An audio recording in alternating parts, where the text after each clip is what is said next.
৭.১ মাত্রার শক্তিশালী ভূমিকম্পে ধ্বংসস্তূপের নগরীতে পরিণত হয়েছে মাউন্ট এভারেস্টের চীনা অংশে অবস্থিত তিব্বতের ডিংরি কাউন্টির পবিত্র শহর শিগাৎসে।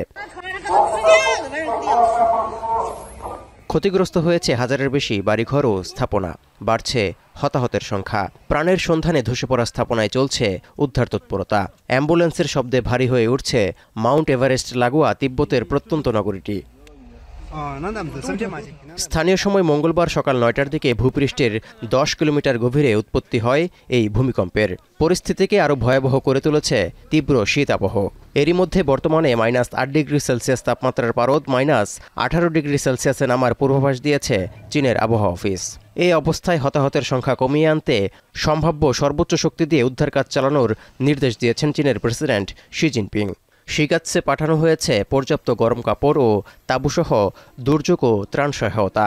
এছাড়াও মোতায়েন করা হয়েছে সামরিক সদস্যসহ ১৫০০ উদ্ধারকর্মী।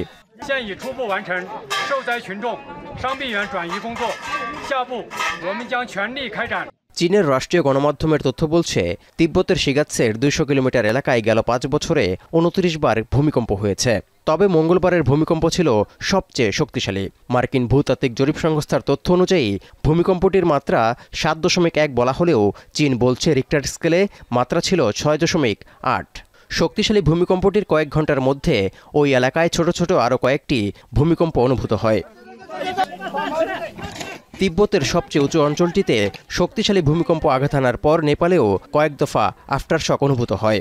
৪০০ কিলোমিটার দূরের রাজধানী কাঠমান্ডুতে বাড়িঘর ছেড়ে রাস্তায় বের হয়ে আসেন সাধারণ মানুষ। ভূমিকম্প হয়েছে ভারত, বাংলাদেশ ও ভুটানেও।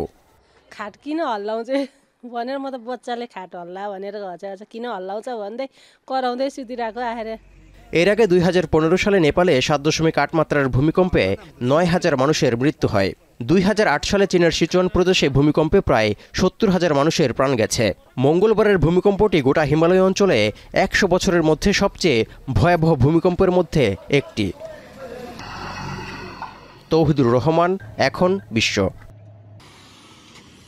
শিয়া বাটার ও ভিটামিন ই সমৃদ্ধ lily glam beauty soap. Lily, always beautiful.